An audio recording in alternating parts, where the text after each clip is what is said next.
वो मुझे अक्सर बताता था कि इसके एक वकील और एक पुलिस वाले से नाजायज़ ताल्लुकात हैं। तो मैं इसको बार बार समझा रहा था, ये तो बेटा जो गलत औरतें होती हैं ना, जिनको अपनी इज़्ज़त का एहसास नहीं होता, वो तुम्हारे लिए किसी वक्त भी जानलेवा हो सकती है। कभी मुझे कहता अब्बा जी बस अब ना ये इसने तौबा सच्ची कर ली है, अब ठीक। मैंने कहा था जिनको बुरी आदत पड़ जाए ना, वो कभी राह रास्ते में नहीं आते। इसने ना इतला दी कि आपका बेटा जो है उसने कुछ जहरीली गोलियां खा ली हैं, लेकिन इसने जानबूझकर उस वक्त मुझे इतला दी कि जब वो बिल्कुल उसने आखिरी सांस लिया।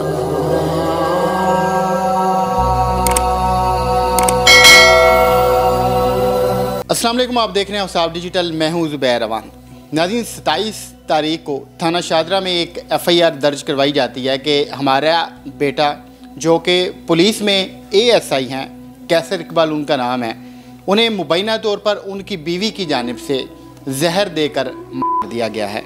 आज मैं उसी कैसर के घर में मौजूद हूँ, जहाँ पर उसके वालिद साहब मेरे साथ मौजूद हैं, जो कि रिटायर्ड हेडमास्टर हैं। इनकी जानिब से FIR दर्ज करवाई गई है। ये पूरा मामला है क्या, तो इन्हीं से जानते हैं। अस्सलाम वालेकुम सर। वालेकुम सलाम। सबसे तो पहले अल्लाह पाक मग़फ़िरत फरमाए उनकी, हम इस दुख की घड़ी में बराबर के शरीक हैं। ये जो आपके बेटे हैं, आपकी जानिब से ये इल्ज़ाम आयद किया गया है कि उनकी बीवी ने मुबैना तौर पर जहर देकर उनको है। आपके बेटे ने शादी कब की थी? ये जो कुछ 6 साल पहले की बात है कि ये इस शादी में इस औरत ने, जिसने अभी मेरे बेटे को जहर दिया है, मुझे नहीं पता, और ये एक ब्लैकमेलर औरत है, ये बद किरदार औरत है, ये हामला हो गई। और मेरा बेटा उस वक़्त थाने या तो बदामी बाग में था या शाद बाग में था। तो ये SHO साहब के पास चली गई, तो वो कहा ये जो मेरे पेट में बच्चा है ना, ये कैसर इकबाल का है। तो SHO ने प्रेशर डाला और मेरे बेटे ने बैक डेटों में, जब ये हामला थी, इससे शादी की। उस शादी में ना मैं गवाह हूँ, ना मुझे पता है कि ये शादी कब हुई।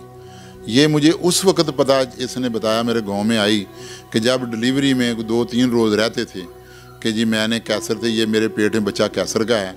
तो जब मैंने कैसर को पूछा तो उसने, मेरे बेटे ने बताया कि ये अबू जी मुझे ना बड़ा, वो मेरी नौकरी को ख़तरा था, वो SHO मुझ पर प्रेशर डाल रहा था, तो ये उसके पास आ गई, ये पता नहीं किसका उठाए हुए हैं। तो अब मैं मजबूर हो गया था, तो मैंने आपको नहीं बताया, तो मैंने इससे बैक डेटों में निकाह कर लिया। इस तरह ये गंदी और बदकार औरत है, तो मुझे नहीं बताया गया। अब आपने FIR जो दर्ज करवाई है उसमें ये लिखा है कि इसकी बीवी ने ही इसको जहर दिया है। तो ऐसी क्या वजह बनी कि आपको ये लगता है कि उसी ने आपके बेटे के साथ ये सारा कुछ करवाया है? वो उनके दरमियान लड़ाई झगड़ा रहता था, या फिर कोई और ऐसी चीज़ आपको नज़र आई कि आप FIR में ये दर्ज करवाने पर मजबूर हुए? हाँ, उसमें बहुत ज़्यादा इनमें ना लड़ाई झगड़ा रहता था, और इस लड़ाई झगड़े की वजह इसका लालची होना और इसका बद किरदार होना। जब मेरा बेटा इसको, वो मुझे अक्सर बताता था कि इसके एक वकील और एक पुलिस वाले से नाजायज़ ताल्लुकात हैं, तो इसलिए मुझे इस पर, और ये घर में है ही, दोनों थे, किराए के घर में अलहदा रह रहे थे, तो इसलिए मुझे इस पर कभी शक था कि ये इसी औरत का काम है, इसी ने मेरे बेटे को जहर दिया है। ये औरत बहुत बड़ी ड्रामेबाज है, और इसने जब हम FIR दर्ज करवाने शाहदरा थाने में बैठे थे, तो जो तफ्तीशी इंचार्ज है ना उस थाने का, तो मैंने इसे कहा तुमने चंद रोज़ पहले मुझे बताया कि मैं 50 लाख रुपए अभी दे सकती हूँ। इसने कहा हाँ, मेरे मेके बहुत अमीर हैं।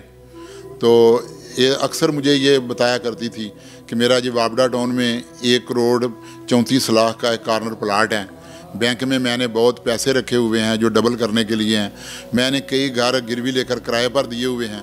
लेकिन ये इतनी ड्रामेबाज औरत है कि जब हम SSP साहब के साथ पेश हुए 1 अगस्त को, तो इसने ना बड़े ड्रामाई अंदाज में रोकर ना बयान दिया उधर कि जी दूध पिलाने के लिए हमारे पास बच्चे के लिए पैसे नहीं थे, मैं बहुत गरीब औरत हूँ। अब आप अंदाज़ा कर सकते हैं कि ये इस औरत से क्या तवक्को की जा सकती है। एक तरफ कहती है मैं करोड़पति हूँ, दूसरी तरफ कह रही है कि मेरे पास बच्चे को दूध पिलाने के लिए पैसे नहीं थे। तो इसलिए मतलब इसका साफ ज़ाहिर है ना कि ये इंसिडेंट जो है इसके पीछे ये गुर्बत है। जब आपके बेटे को ये पता चला कि इसका किसी और के साथ भी मुबैना तौर पर नाजायज़ तल्लुकात हैं या वो घर में उनका आना जाना है, तो तब आपने नहीं उनको मशवरा दिया कि छोड़ दें या डिवोर्स दे दें? हाँ जी, मैंने मशवरा दिया, बल्कि मैं कुरान पर हाथ रख कर कह सकता हूँ कि ये इसकी बीवी मौजूद थी और मैंने कहा बेटा मुझे सिर्फ 1 महीने का वक्फ़ा दे दो, मैं तुम्हारी और शादी कर देता हूँ। कि जब ये इतनी बद किरदार है तो मैं इसको बार बार समझा रहा था, ये तो बेटा जो गलत औरतें होती हैं ना, जिनको अपनी इज़्ज़त का एहसास नहीं होता, वो तुम्हारे लिए किसी वक्त भी जानलेवा हो सकती है। तो वो ना कभी मुझे कहता अब्बा जी बस अब ना ये इसने तौबा सच्ची कर ली है, अब ठीक। मैंने कहता है जिनको बुरी आदत पड़ जाए ना वो कभी राह रास्ते में नहीं आती। और इस तरह ये मैं बार बार बेटे को भी कहता और बेटे को बारहा इसकी मौजूदगी में कहा इसकी बीवी की कि बेटा इसको छोड़ दो, 1 महीने का टाइम मुझे दे दो, मैं तुम्हारी और शादी कर देता हूँ। लेकिन वो बस फिर इसके चक्रों में आ गया। अभी मुझे ये बताएं कि मेडिकल ज़ाहिरी बात है होता है, जब ऐसा कोई भी इल्ज़ाम लगाया जाता है तो जो रिपोर्ट आई है उसमें या जो पोस्टमार्टम रिपोर्ट होती है उसमें आया है ये कि जहर दिया गया है? अभी तक जो पोस्टमार्टम रिपोर्ट है ना वो नहीं आ सकी। क्या वजह, क्यों नहीं आ सकती? नहीं, रिपोर्टें जो होती हैं ना, मतलब ये तो अभी महकमा जानता है ना, लेकिन हमें वो डॉक्टर जो मेयो हॉस्पिटल वाला डॉक्टर है ना वो कह रहा था कि इसके जो सिम्टम्स हैं ना तो वो उसमें नज़र आ रहा है कि इसको जहर दिया गया है। लेकिन तफसीली जो है ना रिपोर्ट वो थोड़े दिनों तक आ जाएगी।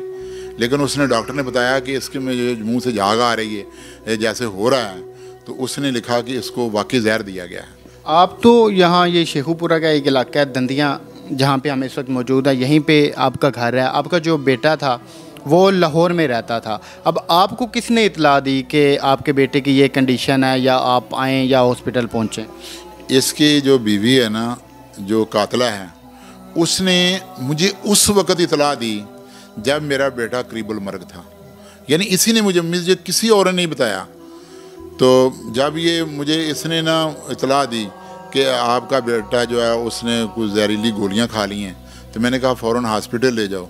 लेकिन अभी कभी मुझे ये पहले बता देती तो मैं फ़ौरी तौर, हालांकि जो मैं बहुत नज़दीक बैठा हूँ बेगम कोट से, लेकिन इसने जानबूझकर उस वक़्त मुझे इतला दी कि जब वो बिल्कुल उसने आखिरी सांस लिया, जब मैं और वो अल्लाह को बेचारा प्यारा हो गया, जानबूझकर इसने मुझे जल्दी इतला नहीं दी।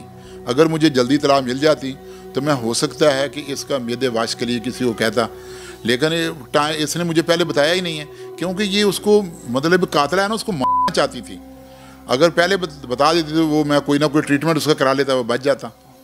अभी ये बताएं कि एफ़आईआर वगैरह दर्ज हो चुकी है। ज़ाहिर बात है हमारे पास जब एफ़आईआर आती है तो तब हम पहुंचते हैं किसी भी फैमिली के पास, तो पुलिस वगैरह ताउन कर रही है आपके साथ? जो मुल्ज़िम है वो पकड़ी गई है? पुलिस बिल्कुल ताउन नहीं कर रही, और पुलिस शुरू दिन से ही जब हम गए हैं ना उधर थाने में तो वो तो हमारी एफ़आईआर दर्ज करने के लिए तैयार नहीं थे। अपने पेटी भाई की ये जो हैं कैसर भाई जिनकी हुई है या जिनको मुबैना तौर पर मारा गया, ये पुलिस मुलाजिम थे और एएसआई थे। इन्होंने अभी सब इंस्पेक्टर के लिए प्रमोट होना था। जिनकी एफ़आईआर दर्ज करवाने के लिए, जिनके मुबैना तौर पर की एफ़आईआर दर्ज करवाने के लिए इस बूढ़े रिटायर्ड हेड मास्टर को कितनी तकलीफ़ का सामना करना पड़ा, आप ज़रा वो भी सुनिएगा। अब मेयो हॉस्पिटल में जब मेरे बच्चे की लाश मेरे सामने पड़ी है तो SHO शदारा मुझे कहता है कि तुम फजूल आदमी हो, तुम फजूल आदमी हो। और फिर हम जाते हैं उधर शाहदरा पुलिस स्टेशन में, तो जो इंचार्ज इन्वेस्टिगेशन है तो वो उसकी कोशिश है, वो कहता है कि जी टाल मटोल कर रहा है। तो फिर कहता है कोई बात नहीं, अगर दर्ज हो जाती तो हम खारिज कर देंगे इसको। चलो, अगर पेटी भाई को इंसाफ नहीं मिल रहा, उसके घर वालों के साथ ये कुछ हो रहा है, तो फिर आप खुद अंदाज़ा लगाएं कि जो आम लोग हैं, जो गरीब हैं, जो माड़े हैं, जिनका पीछे कोई सिफारिश करने वाला नहीं, उनके साथ ये क्या करते होंगे। आपने इन लोगों के ख़िलाफ़ जो पुलिस के आला अफसरान, अभी तो माशाल्लाह हमारे जो IG पंजाब हैं फैसल शाहकार साहब, वो इंतहाई अच्छे नफीस इंसान हैं। फिर हमारे जो CCPO ग़ुलाम महमूद डोगर साहब हैं, जब वो पहले रहे हैं तो आपने उनका काम देखा है। अभी माशाल्लाह वो फिर से नए जज्बे के तहत आए हैं, जिन्होंने पुलिस को बदलना है और अक्सर वो कह चुके हैं कि हम पुलिस को रोल मॉडल बनाएंगे। तो आपने उनको इनके ख़िलाफ़ कोई नहीं दरख्वास्त दी कि इनका ये रवैया है आम इंसान के साथ? नहीं, मैं एसएसपी इन्वेस्टिगेशन से मिला हूँ, तो उन्होंने ना बताया कि ये जो तफ्तीशी है ना राना अफजल ख़ान, कि आप डॉक्टरों से मिलें। तो वो मेवा हॉस्पिटल के डॉक्टर के पास गए तो उन्होंने कहा ये जो बेहोश था कोई बयान देने के काबिल नहीं था। लेकिन जो बाद में ना बाजवा हॉस्पिटल है जो शाहदरा का एक प्राइवेट बदनाम हॉस्पिटल है इलाज के मामले में, तो जब ये तफ्तीशी उधर गया तो उन्होंने ना मेरे ख़िलाफ़, मेरे बेटे के ख़िलाफ़ ही बयान, डॉक्टर वकास है क्योंकि ये कातला जो है बड़ी अमीर है, उसने डॉक्टर वकास को काफ़ी रिश्वत दी है और उसने कातला के हक़ में बयान दिया है। हालांकि जो तफ्तीशी राना अफजल ने हमें वीडियो भेजी है ना, जो कैमरा है उसकी वीडियोस में साफ नज़र आता है। हालांकि ये हमें तफ्तीशी जो है ना राना अफजल, उसने वीडियोस भेजी हैं, हमने नहीं ली।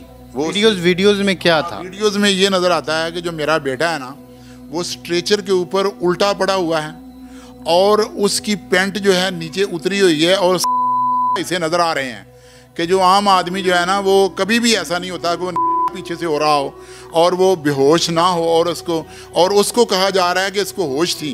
तो इसने हमें बताया। अब देखें ना, मैंने कहा अगर होश थी तो अब जगह जगह सीसीटीवी कैमरे लगे हुए हैं, तो उनमें आप किसी में दिखा दें कि ये बोल रहा है, ये बात कोई नहीं है। उसके अंदर स्ट्रेचर के ऊपर मुँह उल्टा पड़ा हुआ है, मुँह के बल पड़ा हुआ है और वो पीछे बेचारा नज़र आ रहा है, वो सीसीटीवी फुटेज के अंदर नज़र आ रहा है, उसकी वीडियो में अंदर नज़र आ रहा है। कितना जुल्म है कि हालांकि सरकारी डॉक्टर ने कोई रिश्वत नहीं ली, उसने कहा कि ठीक है ये बेहोश था। अब प्राइवेट डॉक्टर जो बदनाम हॉस्पिटल है शाहदरे का, बाजवा हॉस्पिटल, उसका डॉक्टर वकास, उसने लाखों के हिसाब से एक कातला से, मुलजमा से रिश्वत ले ली है और इसके हक़ में बयान दे दिया है। और पुलिस वाले इस पर बड़े खुश हैं कि हमने कोई बयान दिलवा लिया है इससे, तो इस तरह हम FIR को खारिज कर दें। वो उनकी बड़ी ट्राई है कि चलो किसी ना किसी तरह ये जो है ना ये ठिकाने लग जाए, तो इसका कुछ भी ना बने। हम यहाँ तक गए, हमारे यहाँ तक पहुँचे, हमने इधर ही हमने कहा है। अब सर आप क्या चाहते हैं, क्या मुतालबा आपका? हमारा सिर्फ मुतालबा इंसाफ है। अब हम चाहते हैं कि हमारे साथ इंसाफ होना चाहिए। मेरा जवान बेटा और इतना समझदार लायक बेटा, वो उसके कभी असाब का मालिक था, वो तो पूरे घर को चला रहा था, वो तो हमें इतने मुफीद मशवरे देता और 5 वक्त का वो नमाजी था और वो खुदकुशी को हराम समझता था और अपने बाकी भाइयों को कहता भी नमाज पढ़ा करो, अच्छे अच्छे काम वो करता। कभी भी उसने कोई खुद ही सुइसाइड का सोचा ही नहीं आज तक। उनकी तरफ से ये कहा जा रहा है कि आपके बेटे ने खुदकुशी की। नहीं, बिल्कुल ये गलत कहा जा रहा है, बिल्कुल ही गलत है।